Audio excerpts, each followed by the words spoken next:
We all imagine the Middle Ages as filthy, brutal, and hopeless. People shivering in straw huts, starving through endless winters, barely clinging to life. But here's the twist. What if medieval peasants actually knew survival tricks that even today's preppers have completely overlooked? No electricity, no modern gear, no internet. And yet, they built systems, real systems, that kept them warm, fed, and alive in the harshest conditions. They turned straw into insulation-plastered walls with dung to block the wind, even slept beside animals just to make it through the night. Sounds primitive maybe, but it worked. And it worked so well that families survived blizzards that would wipe out most of us today. In this video, you'll discover 7 forgotten medieval survival methods, techniques so effective they could still save your life right now.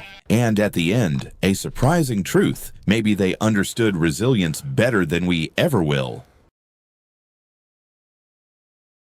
Hypocaust. Sounds like some monster from a video game, right? But nope, this was the medieval version of heated floors. Imagine you're a monk in Germany around the year 950. Snow's coming down the lake outside is frozen solid, and you're bracing yourself for another night of freezing toes. Then you step into the chapel, and the stone floor is warm. Not less cold. Actually warm. Here's how it worked. Fires burned in chambers underneath the building, hot air and smoke traveled through little channels, and the thick stone floor above absorbed and slowly released the heat. Basically, the whole room became one giant radiator, and monks at places like the Reichenau Monastery enjoyed this centuries after the Romans invented it. They were literally walking on radiant floor heating 1,000 years before modern homes started bragging about it. Now compare that to today. We pay thousands for fancy heated bathroom floors. Contractors rip up tile, lay down wires, hook it to thermostats, and still half the time it breaks, and you're stuck with a cold floor anyway. Back then, they used dirt bricks, fire, and clever design. No apps, no smart home eco mode, just physics. And here's the part I love. We complain about stepping on cold tile in the morning, wrapping our socks around our feet like burritos. Meanwhile, these monks were strolling barefoot on heated stone centuries ago. Who's really primitive? But think about what it meant. Warm floors weren't just about comfort. They were about survival. One system of fire and stone kept an entire community from freezing through long winters. It wasn't just an invention. It was resilience passed down through generations. So let me ask you, if the power went out tomorrow, could your house keep you warm without a single gadget? Or would you be Googling how to not freeze to death on your dead phone? Kachelofen, fancy word, right? Sounds like something you'd order at a bakery. But in 14th century Germany, it wasn't a pastry. It was a lifesaver. Picture a merchant family in Nuremberg. Winter winds howling outside. The fire in the hearth has burned down to ashes. But the kids are still pressing their hands against a giant tiled wall, laughing because it's warm. That's the Kachelofen, the German tile stove. Here's how it worked. Instead of letting heat vanish the moment flames died, the Kachelofen stored it. You'd burn wood inside a small chamber, then close it up. The thick ceramic tiles absorbed the heat and released it slowly, hour after hour, sometimes all night long. No smoke filling the room, no running around adding logs every 20 minutes. Just steady, gentle warmth radiating from those tiles. It turned a single fire into an all-night heating system. Now compare that to today. We crank the thermostat and the furnace cycles on and off, chewing through gas and money. Or we sit by an electric space heater that guzzles power faster than your phone drains on TikTok. And then we brag about energy-efficient heating. Medieval Germany solved it with bricks, clay, and smart design. No cords, no batteries, no app to update. Just good old physics.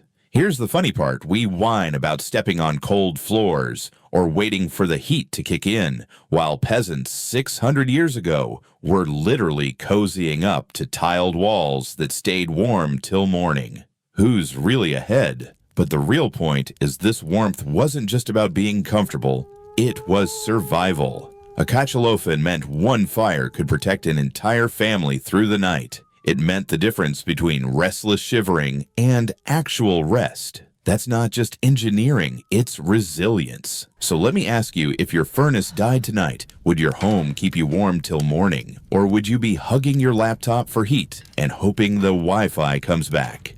Brasero. Sounds like a cocktail you'd order on vacation, right? But in 15th century Spain, it wasn't a drink. It was survival. Picture a Castilian knight armor, still frosty from patrol, sitting at a heavy wooden table while snow piles up outside. Underneath the table sits a simple bronze or clay bowl filled with glowing coals covered with a layer of ash and sand. His legs stretch out as boots thaw, and finally he can feel his toes again. That's the brasero, basically a medieval table heater. The trick was simple but clever. The ash trapped the heat, the bowl held the fire safely, and the long tablecloth acted like insulation, keeping the warmth right where it mattered around people's feet. Families didn't just eat together, they warmed together, tucking their legs under the same cloth, talking, laughing, and sharing stories, while one pot of coals did all the work. Now, fast forward to today.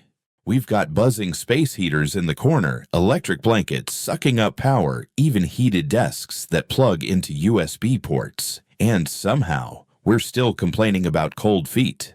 Medieval Spain. They solved it with clay charcoal and a little bit of design sense. No wires, no batteries, no Wi-Fi needed. Honestly, it's like the Spanish version of a Japanese kotatsu only 500 years earlier. And here's the funny part, we whine about our energy bills, while they were literally sharing one bowl of coals under the table. Cozy cheap, and it pulled everyone closer together. So who's looking smarter now? But here's what really matters.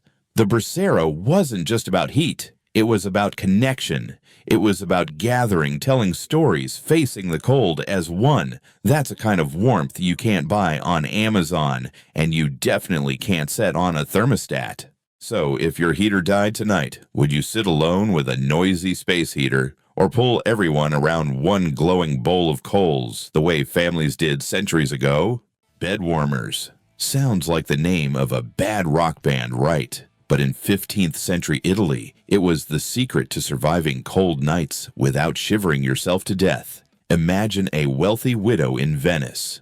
Her servant walks in carrying a long-handled copper pan filled with glowing embers. He slides it back and forth under the sheets, and suddenly that icy silk bed feels almost inviting. That's the bed warmer, basically a medieval preheated mattress. The idea was simple. The copper pan held hot coals, the lid kept sparks from flying out, and the servant would move it around to spread the heat before anyone lay down. It didn't last all night, but it took away that bone-chilling shock of crawling into a freezing bed. Think of it as the 1400s version of turning on your heated blanket. Now compare it to today. We've got electric blankets, heating pads, mattress warmers with 10 different settings. You plug it in, push a button, and boom, warm bed. But here's the kicker. It's still the same idea. Hot surface under your blanket. The only difference, ours eat electricity. Theirs used a handful of coals. And yeah, maybe a servant to carry it. But hey, details. And here's the funny part. We complain about how long it takes the blanket to heat up, while people 600 years ago were literally sliding pans of fire under their sheets. Who's really soft here? But here's what matters. A warm bed wasn't just luxury, it was survival. It meant kids didn't wake up sick, elders didn't freeze, and families actually slept through the night. Comfort was protection. And maybe that's something we forget today. Warmth isn't just about gadgets. It's about security, about rest, about being able to face tomorrow. So let me ask you, if your electric blanket died tonight, would you tough it out in an icy bed? Or would you be wishing you had one of those copper pans from Venice? Clibinus. Sounds like a type of Italian pasta, right? But in 12th century Ireland, it was basically survival tech baked into the ground. Picture a stormy coastal village, rain hammering the thatched roofs. Inside a small earthen hut, a mother kneels by a half-buried clay oven. She slides in flat oat bread. The fire crackles. And here's the secret. While the bread bakes, the oven itself radiates heat, warming the entire family huddled nearby. That's the clebanas, an Irish earth oven that doubled as a heater. The idea was simple but genius. Build the oven partly underground, line it with clay, burn a fire inside until the walls got blazing hot. Then rake out the coals, toss in bread, and close it up. The thick earthen walls release steady heat for hours, not just cooking dinner, but keeping the hut from turning into an icebox. One tool, two jobs. It was the medieval multitasker. Now compare that to today. We have ovens that cost thousands with digital timers, air fry modes, even Wi-Fi. We've got space heaters for warmth, kitchen ranges for cooking. Two separate machines, two separate bills. Medieval Ireland, one clebanas did both. Dinner and heat in the same package. No cords, no settings, no troubleshooting when the smart oven disconnects from your router. Just fire clay and patience. And here's the punchline. We brag about energy efficiency while Irish villagers 600 years ago were literally heating homes and baking bread at the same time. Who's really winning here? But here's what matters. The clebanas wasn't just about efficiency. It meant the family could eat a warm meal together and stay alive through a stormy night. Warm bread, warm bodies, warm spirits. It wasn't only about calories or degrees, it was about survival with dignity. So let me ask you, if the power went out tonight, would you rather rely on separate gadgets for every need? Or would you take the medieval shortcut, one fire, one oven, one system that kept both your stomach and your soul warm? Charcoal hand warmers. Sounds like a camping gadget you'd find on Amazon, right? But back in 15th century Italy and France, it was the survival tool of choice. Imagine a traveling merchant crossing the Alps in winter. Snow is waist deep. The wind cuts like knives, and his fingers are going numb. Inside his sleeve, he clutches a tiny metal box filled with smoldering charcoal. It doesn't look like much, but it keeps his hands alive. That's the medieval hand warmer, literally a pocket heater powered by fire. The design was simple. A small box or cylinder made of metal with vents that let the coals breathe. Load it with a few embers, close it up, slip it into your cloak or gloves. It didn't get too hot, but just enough to stop frostbite. Imagine holding a slow-burning ember in your pocket all day. That's what saved merchants, travelers, even soldiers from frozen fingers. Now jump to today. We've got chemical hand warmers you shake to activate, rechargeable electric ones with USB cables, even models that double as power banks for your phone. And still, how often do they fail? You forget to charge them, they run out in 2 hours, or they're stone cold when you need them most. Medieval Europe. They solved it with charcoal and a metal box. No charging cable, no low battery anxiety, just fire. And here's the punchline. We complain about cold steering wheels or waiting for our car heater to warm up, while people 600 years ago were literally walking around with portable fire in their pockets. Who's soft now? But here's the real lesson. These hand warmers weren't about comfort. They were about survival on the road. They meant the difference between doing business in another city or losing your fingers to frostbite. Warm hands meant work trade connection. It meant life kept moving, even in the dead of winter.